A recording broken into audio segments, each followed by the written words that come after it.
Hello and welcome to On the Kerbs. I'm your host, Timo Albers Daily. Joining me for this episode is American drag racer Meyer. Having first gone racing in this truly unique racing category when she was just 10 years old, there was so much for us to talk about when we caught up recently.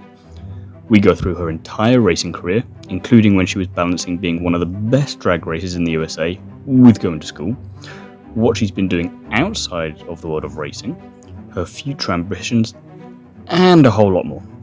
Megan and I have quite an in-depth conversation, and I hope you enjoyed as much as I did.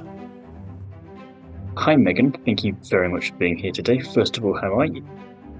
I'm doing great. Thank you so much for having me on today. No, my pleasure. And the first question I'd like to ask everyone, it's the cliche one, but I'm always interested. What first got you interested in motorsport? So I grew up watching my dad race, and I did have an uncle and older cousins that also drag raced.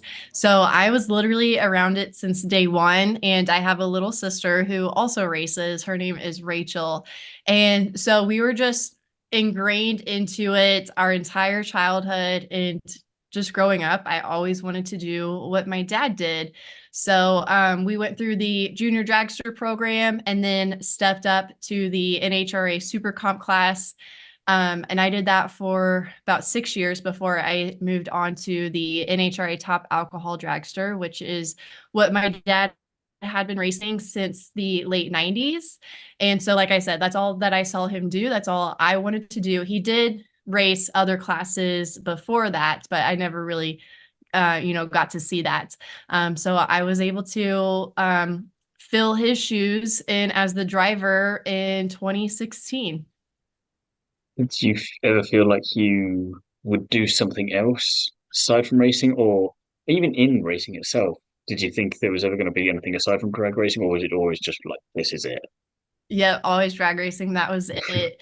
And even like I went to school to study graphic design and marketing because I wanted to learn something that would help us out with our team, to get sponsors and funding, that type of stuff.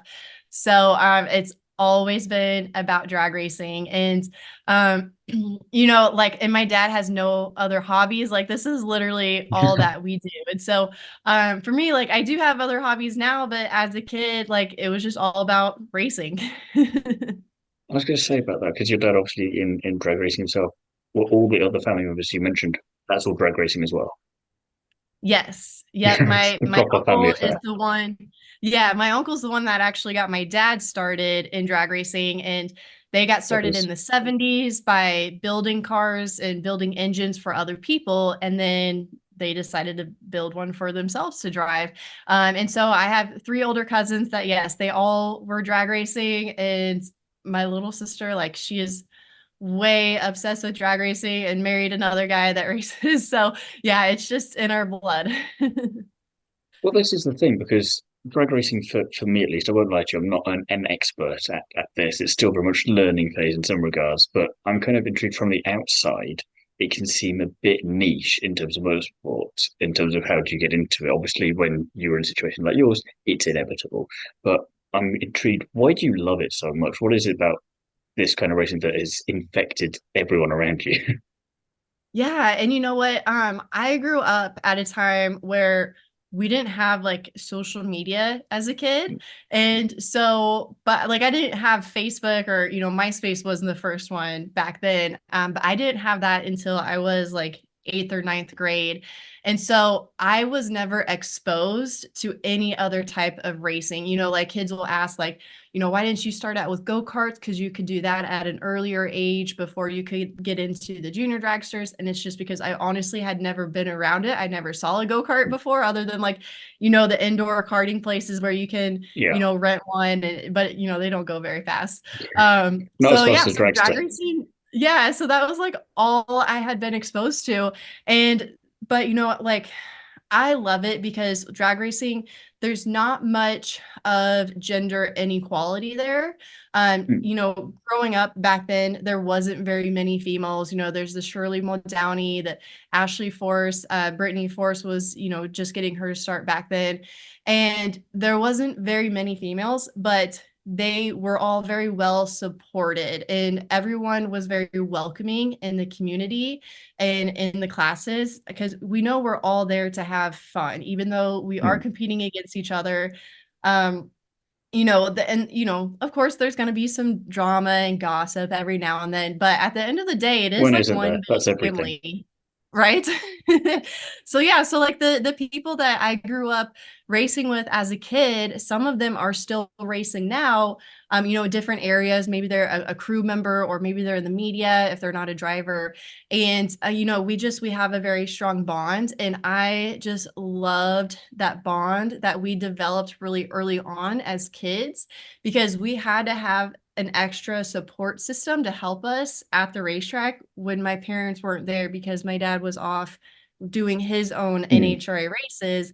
And if my sister and I wanted to go and do our local bracket races at the track in Kansas City, we had to find a parent. If both of my parents were gone, we had to find someone to drive the truck and trailer to take us to the track and then to start our cars.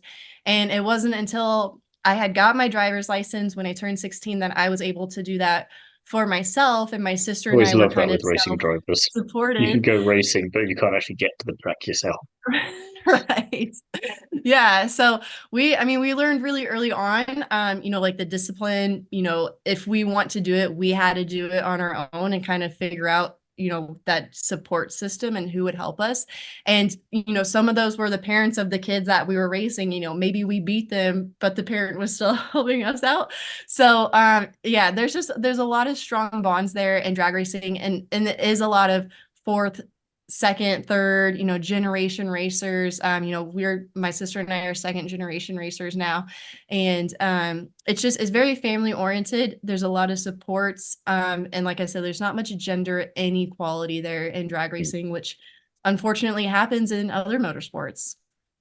Yeah, and I think you hit the nail on the head there with that family aspect, because the wider community just seems like an extension of that family. Like you were saying, it's like, yeah, you go and you're competing with each other, but you're aware that you're all in a really nice position to be able to go and do this in the first place. And you're not at that young age going to necessarily know everything there is to know. Even if your dad is doing this stuff, it's not going to be exactly like you're just going to listen to him say everything once about here's everything you do, here's everything you don't do, and you'll just know how to make it work perfectly. You're going to have to learn it all for yourself in a way. So it's nice that you have that extended family kind of thing with the rest of the community there, and that everyone's kind of like, yeah, we're here to have fun, we're here to compete, but we're not going to be snooty about it. We're not going to say, oh, this kid beat us, we're going to leave her at the track. Yeah, exactly.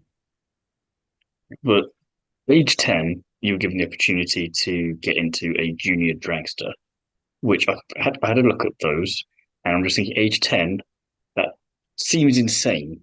What was that like? Oh, it was so much fun. I still remember the very first pass that I made on the drag strip with my junior dragster. And so we got a pair of juniors from a family that was aging out, because the maximum age is 18. And they had two sons that were getting too old. And so we had bought their cars, their parts, oil, fuel, everything from them, because they didn't need any of it Mhm. anymore. And I remember I was so excited that like we got their fire suits as well. And it didn't fit, of course. But I remember I put it on and I refused to take it off. Like I wore it home like all day long. And Please then tell me my there are first pictures of that. yeah, my first pass, I remember my dad saying to me, okay, it might, spin the tires or shake, because he's so used to that happening on his runs, and he had Mhm. no experience with a junior dragster. Like he had never run one before. And so he's like, if it gets squirrely out there, just lift off the gas pedal. And I remember I went out there and like, waited a few seconds, and I just, lifted or did a pedal. And like it wasn't because it was getting squirrely or shaking. It's just because I was like, well, I've seen him do this 100 times. That's what I'm supposed to Yeah, do. And then I come back and everyone's like, why did you do that? And I was like, well, you told me to. And they're like, okay, now this time stay in the gas for the whole run. And it was eighth mile. And I did, and I got my license. And then that weekend was our first race, and I got second place, and I was just hooked after that. I'm gonna say definitely didn't deter you, just made you even hungrier to keep going. Yes, exactly. But as a 10-year-old, though, that kick of speed must have been wild. I mean, I know you've probably been quicker in a dragster since then, because obviously the older you get, the more power you're given as a reward for supposedly maturity, let's say. And you're kind of like, you should be sensible enough to handle this. But as a 10-year-old, has there been a feeling like that initial time that you were in that as a 10-year-old? Has it felt quicker since then, or is it kind of on an equal level, maybe, or is it just nothing's ever felt that fast, even though you've gone quicker? Um, I don't really remember like the acceleration from the juniors back then, but I feel um like we got so much seat time with it because thankfully we had a track that was close to home and we could Mm, go and practice 2 nights during the week, mm, and then do races on the weekends. So we got a lot of seat time. And so I feel like I was just so dialed in and focused with that car. Like it just felt completely natural to me. Whereas when I was in the bigger cars, I didn't get as much time because, we couldn't practice as often and it was way more expensive to go practice and testing. So it was very limited when we could do that. But one thing that my dad did, do with us is before we did actually get our license and start competing is he made sure that we did get a lot of seat time. So it actually took me 3 years to get my top alcohol dragster license because we were taking our time and going through different scenarios so that way I could get used to the power and used mm. to, if something happened, having that natural reaction to lift or, move the steering wheel or something like that. So, each car I've driven, it's the acceleration is completely different, even though as I aged, they did get faster, like you said. But yeah, like leaving, like when you're driving what's called a super comp dragster and they have a delay with it because you're on an index. And even though like my car can go a lot faster than the index, we have to slow it down in the very beginning. So you launch, but then it goes down to an idle and then there's Mm. a computer system that turns the delay off and the throttle stop off, and then it picks back up. And then, like with the top alcohol dragster, it's just, Just goes. 100% the entire run. So they're all very different, and it's hard to compare them all. But I loved every single one of them. And like, there's been, so many stories and so many different journeys that we've gone through, which each one that like I don't know if I could pick one over the other. Like if I could go back and run junior dragsters again as a kid, I totally would. But I also would like to continue running top alcohol dragster too. I can see why. Um, yeah, I'm trying to think now because you go into this and you do it kind of the proper way there. You say you took your time, you made sure you went through all these different scenarios so you make sure you could handle anything that's thrown at you. So on the one hand, back-to-back titles at Kansas City International Raceway at the age of 16, 17 makes a lot of sense. But on the other hand, that is quite impressive, and I'm just curious to see if you were not necessarily expecting that, but did it surprise you that you were able to do that, or did it feel like the natural culmination of what you've been working towards? But also still very young, so thinking, how was it balancing that and school? Yes. Um, I would say that, and I don't want this to, sound very egotistical or bragging, but I put in the time and the dedication to make sure that I did my best job as a driver and I would take care of my car. I would polish the wheels every single race. Like I would make sure there was no dust, dirt on the car at all. You change the oil, the spark plug, all that type of stuff. So I feel like I put myself in the best situation to become a champion. And I practiced and I tried so hard to make sure I could win the championship. And when you are racing and you start to collect points and it becomes like a game, you try to become the best and get in first place. And it does suck when you lose, and especially if it is your fault. So having gone through a lot of hard times did make me a better driver. And when I was, let's see, when I moved up to the big age group at like the last stage there is, it's 13 years old to 18 years old. And we got a different car because we needed one that was faster to match that bracket. And when I first got that car, it launched the starting line harder and faster than the cars that I had previously driven because they were slower cars. And I could not figure out my reaction times at all because it was quicker than what I was used to. And so I was Mhm. red lighting every single race. And I went an entire year red lighting every race. And I Ooh. remember being in the pickup truck with my dad, and the junior dragster was just in the bed of the pickup, hanging out on the end. And I was crying, and he's like, you need to figure this out, because either you're getting so upset about this because you're losing, because you are so passionate about it. So he's like, you either need to figure out how this car runs, adjust your driving style to fit with the car, so that way you can get good lights, or we're going to be done with it. And he's like, you need to decide. And so after that, I really try to focus and practice as much as I could, so that way I could cut better reaction times without disqualifying myself.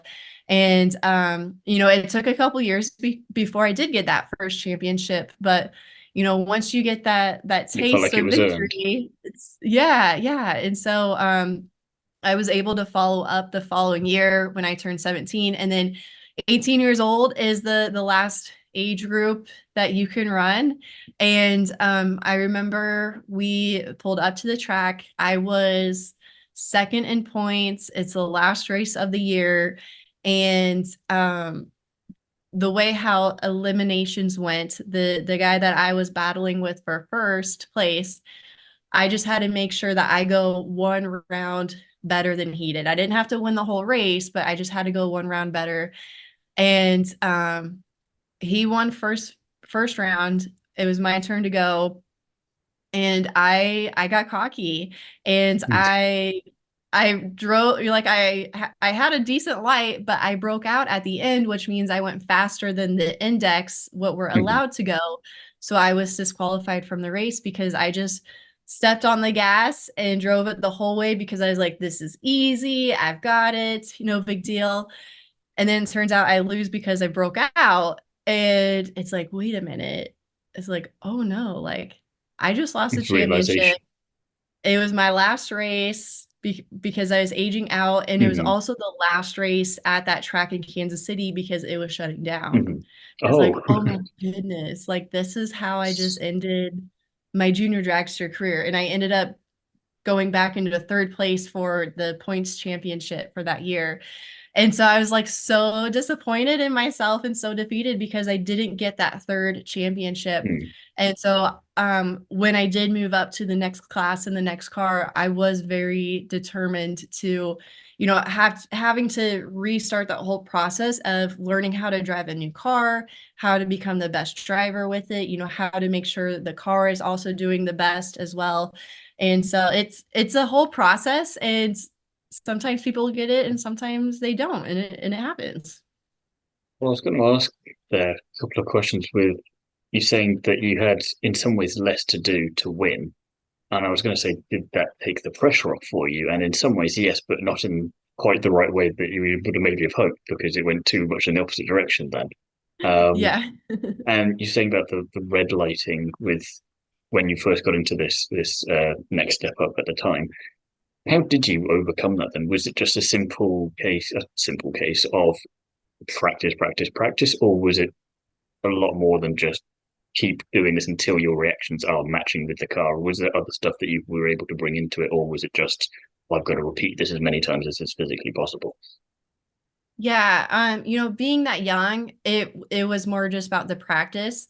But as I got older, I found other ways to be able to practice without being in the car. So, like Mm-hmm. fitness, working out, even just like having a good mentality and always, staying positive and being able to get in the zone and not get distracted. So I am, and especially when I was doing my professional racing in top alcohol dragster, I tried so hard. Like I worked so much on my fitness, like my physical fitness, but also like my mentality of making sure that I was going to be the best as soon as I put my helmet on and got strapped into that car, because I didn't want something that I did to be the reason why we lost the race, because that's Mhm.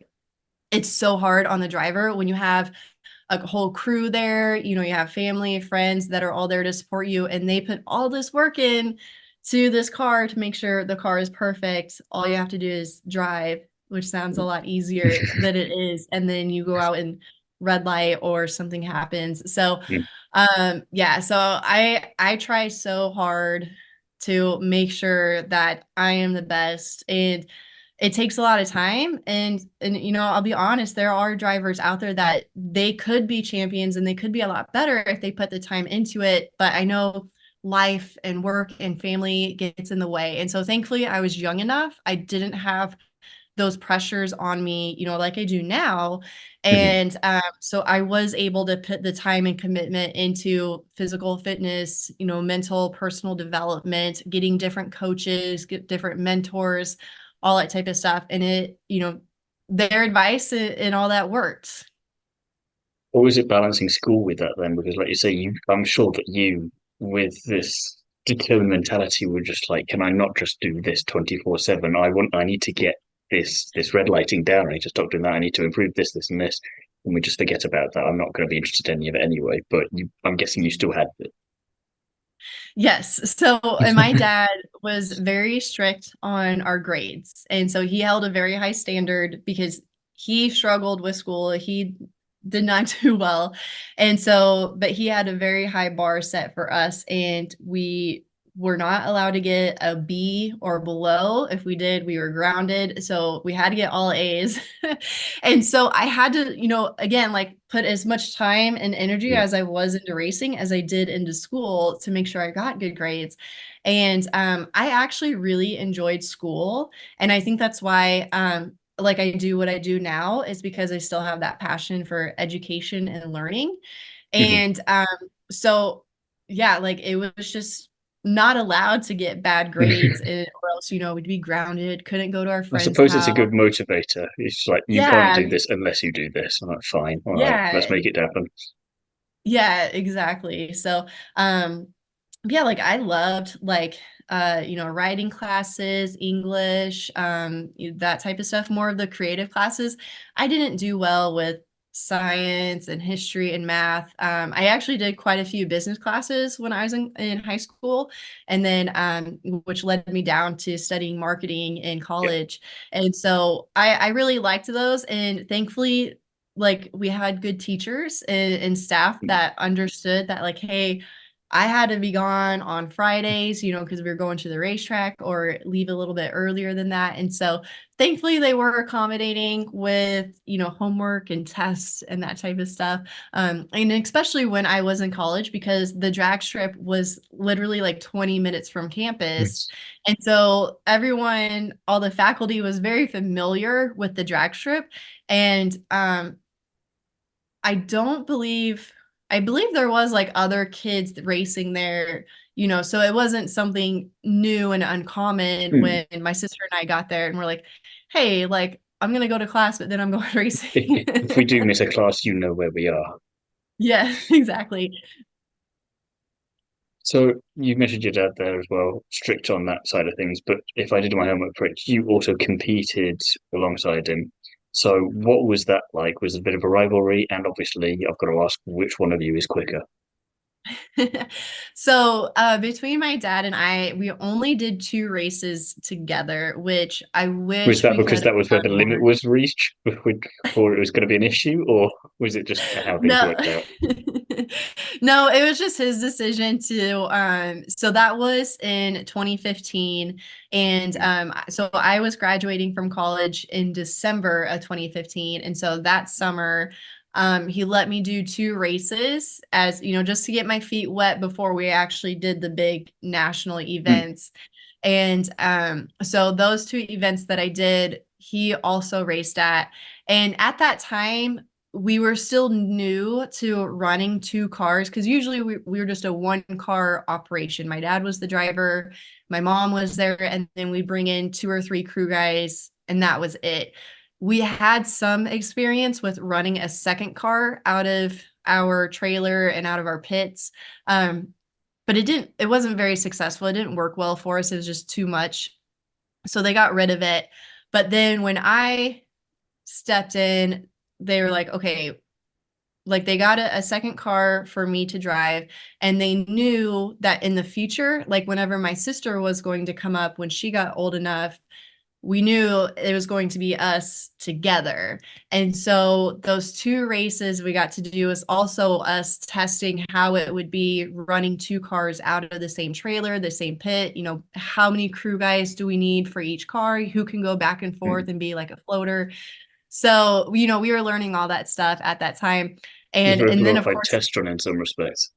yeah, yeah, and then of course it's me, my first time racing, competing in this Mm. car in this class. Like I said, I got plenty of years of practice, but I never had someone in the other So lane and yeah. got to race against. So the way how NHRA works is if you are a rookie, you are first down the track, and my dad was very experienced, so he was last. So I never actually got the chance to run against my dad, which that's one of the things that's on my So bucket still, list I was that going to I say, is it wish still on the bucket I list? got to Very do. much so. Yeah, but unfortunately now he has no desire to get back in the car. So I don't know if that will ever happen. Have you used Um, the chicken argument with him yet, or is that not quite there? yeah, not yet. But yeah, but the way how eliminations worked was we were on the opposite sides of ladders. So if we did both make it to the final round, we would get to race each Hmm. other, but that didn't happen. So the first race, I made it to the final round, but he lost in the semifinals, and then it Well, we count that as a flip-flopped. win for you then, I think. Yeah, yeah. So, but then it flip-flopped. So the second race, he made it to the finals and I lost in the semifinals. So we never got the chance to. I really, really wish we could, but I have been able to run against my sister many All right. times, and I am proud to say that I have the record over her for winning. Good, good. You need some But family bragging rights, I think. yeah, yeah. But I will say she does have a record of going faster than I did. Okay, She's got more yeah. mile per Hmm. hour on me, That even though kind I of was balances out driving. a little bit, I suppose. Yeah, but she was driving my car, so Yeah, yeah. You tuned it in for her. yeah. You say that you graduated in 2015, and then your first full season of racing was in 2016. Then in this kind of the next step up, and I'm curious because you had these championships, but then you get your first win in kind of like the big league, shall we say, in Charlotte. So how satisfying was that? And also, did it compare, or was it on a different level to the championships before Yeah, totally different level. Winning Charlotte, it was actually a race that our team and my dad had never won before. So it was awesome that we were able to, check that one off the list, that track. Um, and then also that track and that event led to so much more success for me down the road. But yeah, being able to win that race, like I still remember it was so emotional. We actually had hurt the motor. So we were just running on fumes at that time, and we just got lucky in that final round. And I believe the guy that I ran against in the final, I believe it was Josh Hart, which it was only his second year in Top Alcohol Dragster, which now he is running Top Fuel, but he had never won either. So it was 2 rookies going head to head in that? that final Ideal for a round. spectator. Yeah, yeah. And so it was just awesome. Like, could not compare. Like, that would still be my top 5 wins that I've ever had. Well done. I was going to say, yeah, it's satisfying because again, it's first year. You maybe we're getting these ideas of this could go like it did last time. It's going to take me a while to build up to this and everything. But obviously, even though it's different to an extent because it's step up, you do have all of this extra experience and that grit and determination from before, from it being so difficult. So while it was not necessarily easy, you know that it's possible at least, and it was nice that in some ways it was another rookie that you were going up against in that respect. So there was this kind of that nice thing of either way, there's a positive story to take away from this, and it's not just the person who's got the most experience coming in and wiping the floor with all of us. We've all got a chance Yeah. here. Yeah, yeah, I love how you said that. But yeah, but I also had like even though I was a rookie, I had such an experienced crew and with my Hmm. dad being the crew chief and running the same car in class for 15 to 20 years at that time, I had I wasn't just a beginner starting out. Like I had, this building this foundation already built for me to come in and step in as the driver and really show my skills and what I had been working for so many years to get to that point. You then basically repeated history by going and getting two titles on the bounce, which is pretty damn cool as well. Kind of like second and third year, you had to wait for less time for them to happen this time, which is probably very satisfying for you on that one. But I'm intrigued about a little bit after that because you did two and then you retired in 2020. So, I mean, obviously 2020, lots of reasons why you could have retired that year, but I'm guessing it was for a different reason. So I'm intrigued, why was that the natural stepping off point for you? And were there any thoughts in your head about going for a third title, or were you deterred maybe from before from going for that third or not going anything? I'll quit while I'm ahead, or what was the thinking there? So it was just one reason was because I wanted to start a family. And Oh, so fair enough. yes, so I got engaged in 2019 and at that time like I had been dating this guy for a few years and I've dated some guys in the past that weren't cool with me racing and being gone and all that stuff. It didn't bother him. He was fine with it. But I was more of the one getting burnt out with all the travel. I'd be home for a week or two and then be gone for a couple weeks. And then I come home Hmm. and then I'd be gone. And I was gone for at least 6 months total each year. And it's just, not a great way to build a serious relationship. So, obviously I said yes, we got engaged, and I knew I had to make a decision. And like I said, I was starting to feel burnt out from all the traveling and all the requirements that we had to do. So I decided that, at the end of 2019, so before I had won the second championship, decided that I had enough, that I was very satisfied with how my career had been. And, whatever happened in 2020, like obviously we didn't know at that time. But, I just had a couple more things that I wanted to cross off on my bucket list. And, but I told my sponsors and my team at the end of 2019 that 2020 was going to be my last year. Little did we know that, the It probably pandemic would have was been going to anyway. happen. Yeah, and racing was going to stop and all that stuff. But thankfully, we were able to get back into racing. We only had a couple months of a break off from racing. So thankfully, we were able to get back in and, get a couple wins under my belt to be able to win that second championship. And, and like I said earlier, there's always some drama that happens. And so there is some of that. And I was the first female to win a championship.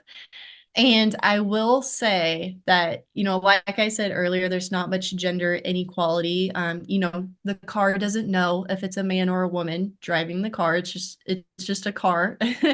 um, but there are other teams out there that did get a little jealous, and there was some stuff happening that I just wasn't comfortable with anymore. And some people were just acting like they were back in high school, and so I was like, you know what? I've had enough with this. So And you've so proved enough by that point that you yeah. deserve to be there. You've come up through the ranks. You've done the hard work and done it properly, and not without a few tough moments along the way. And you Mhm. get to then get not just one championship, you do a second one to prove that it wasn't a fluke or luck or anything like this. Yes. It was proper. You can do it as much as you want. And then, like you Mhm. say, it's kind of, if you were going to step off, this is as good a point as any because what have you got left to prove? Yeah, exactly, exactly. And what's funny is so the weekend that I made it public that I was going to retire was the US Nationals, which is the biggest race on the NHRA schedule. It's always Labor Day weekend. And I remember like, yeah, it was pretty big news when I made that announcement because I had kept it pretty quiet before then. And what's funny is I had right after that, like the next day, we went out and ran the fastest pass ever for our class. We broke the record.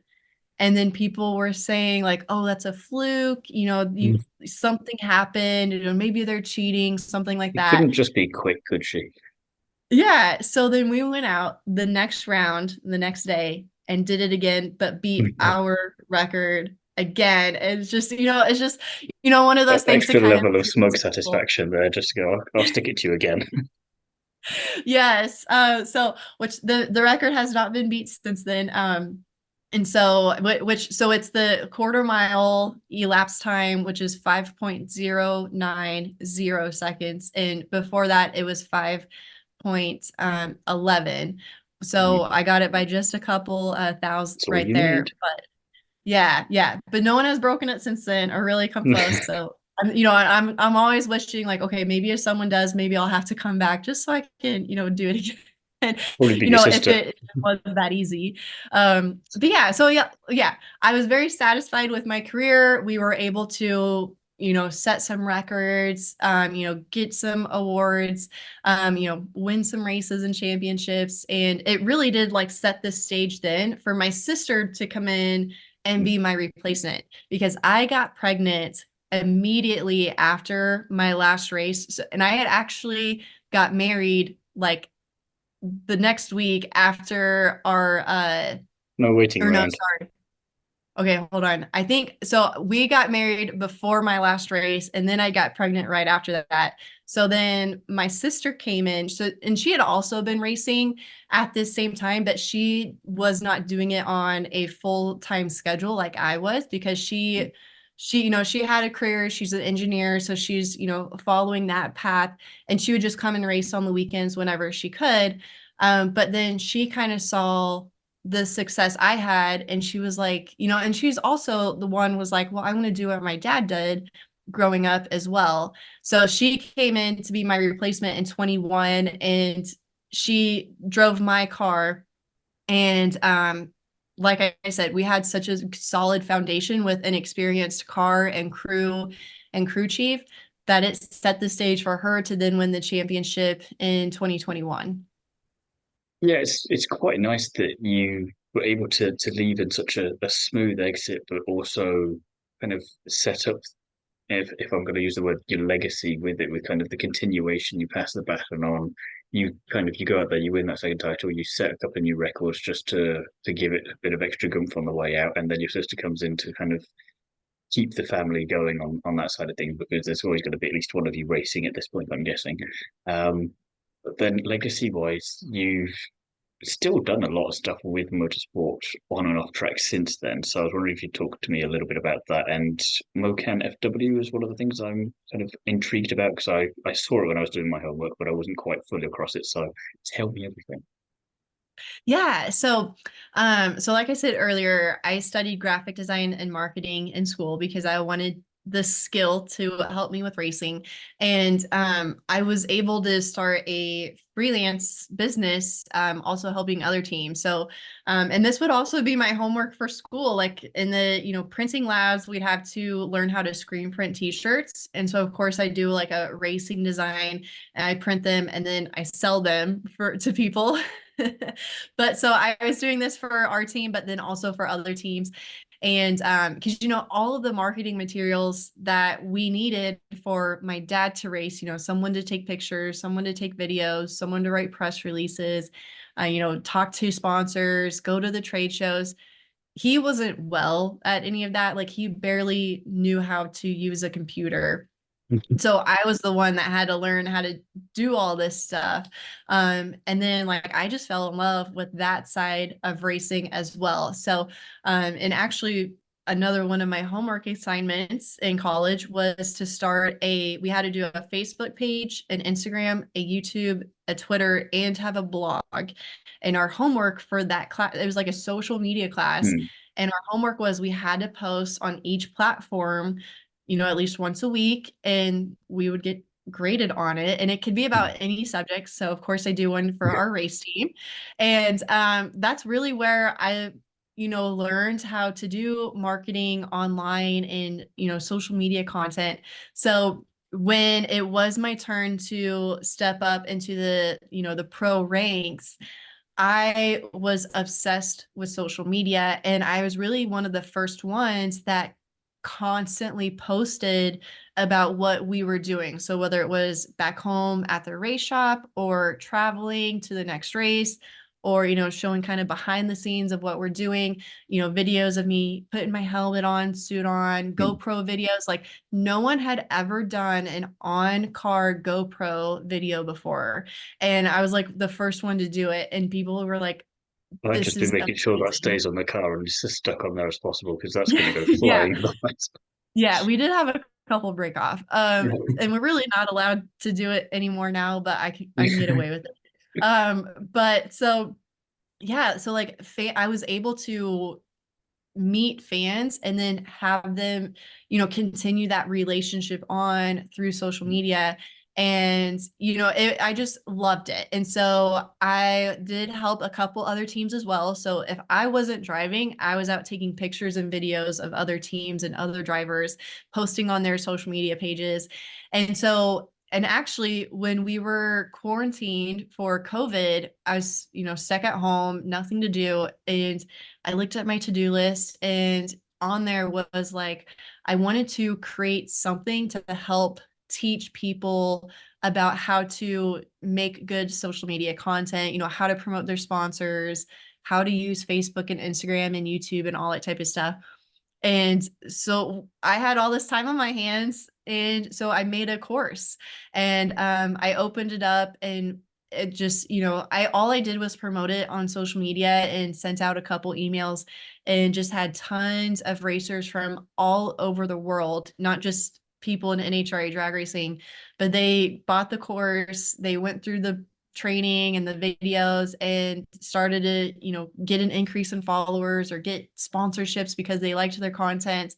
And so I was like, wow, like this is really That cool. worked a Like bit I've better been than I able to, thought it might have done. yeah, yeah, like yeah, and there was really nothing else out there like it, so I didn't know how it would Hmm. go, nothing like that when I got started racing. Um, so that led me on to go from just a freelancer to now I have an agency. It's called Motorsports Marketing Tips.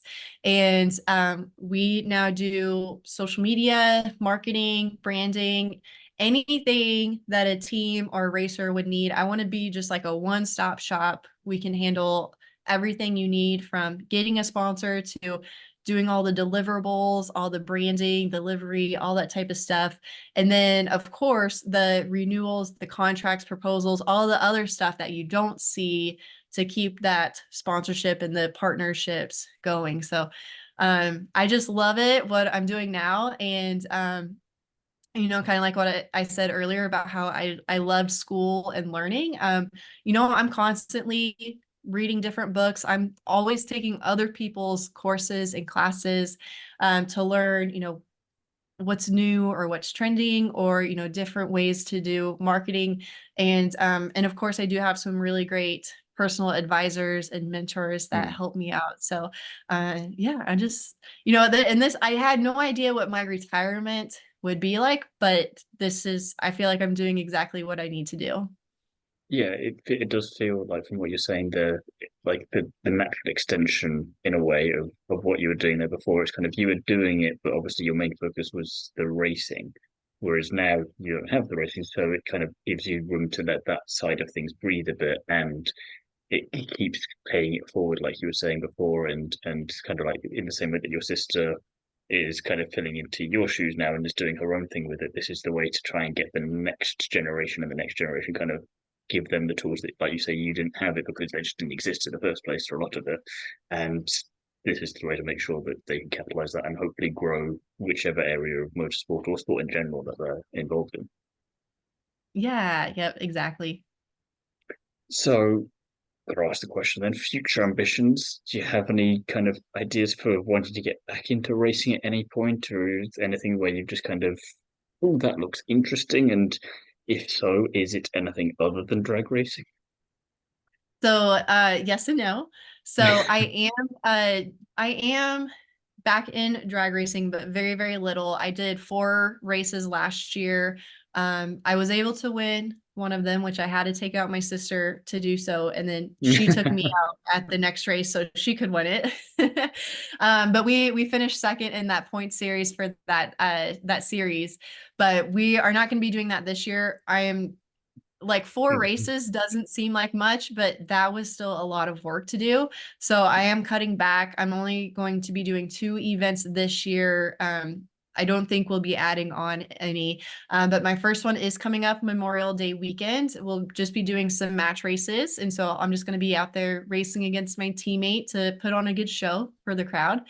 Um, but then I do have aspirations to race something else. So, with the power of social media, I've been able to build a lot of friendships and relationships with other drivers and other types of motorsport. And I would love the chance to compete in something else because, like I said, I had only been exposed to drag racing. I didn't Mhm. know there was really anything else out there until now. And so I would love to, I still have that competitive itch, and so Mhm. I need to do something to, scratch that itch. And I love drag racing, but I know there's so much more else out there that I want to compete at, and I want something that is a challenge, and I know I'm not going to be very good at all. Like I did try go-karts for the first time and I am absolutely horrible at it. I cannot turn to save my life. And so go-karts Well, I is suppose very there isn't too much of that for you normally, so that's not too challenging. surprising. Right. Exactly. So yeah, so I'm just, whether it's a go-kart or we've got a Polaris Razor that we love to do like off-roading and go to the sand dunes. So, I get my speed fix there. Mm. Yeah, no matter what it is, I'm open to hop into the cockpit of anything else if an opportunity does come.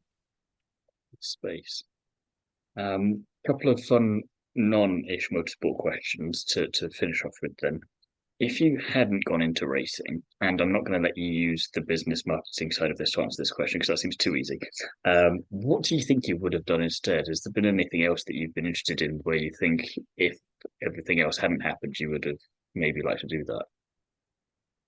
Yes. So I think I would be a cop if I didn't go into Okay. racing.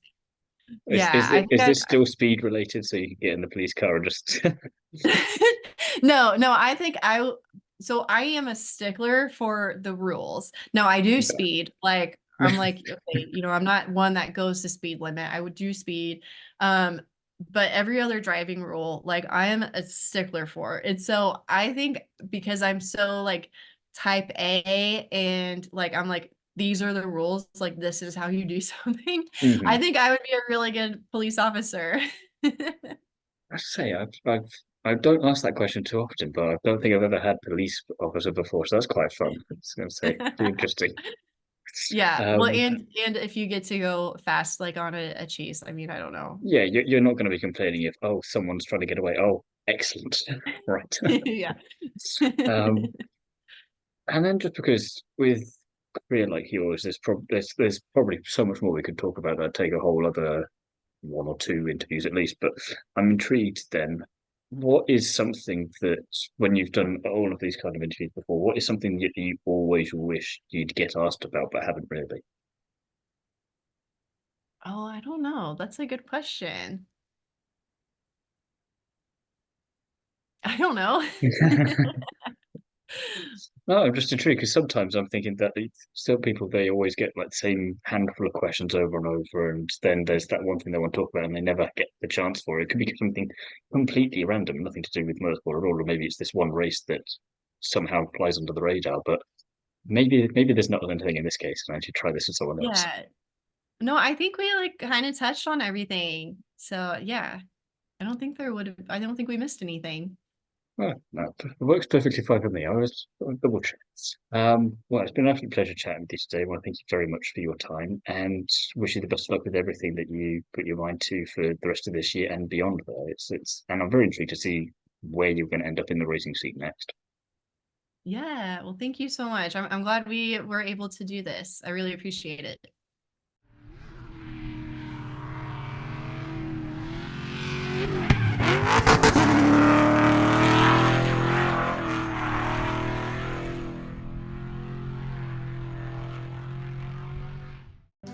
Thanks again to Megan for taking the time to chat. I wish her the best of luck for everything in 2024, and details of where you can find both Megan and I on social media and everywhere else will be in the description of this episode, so do go and check that out. Thank you for listening, and I'll see you again soon.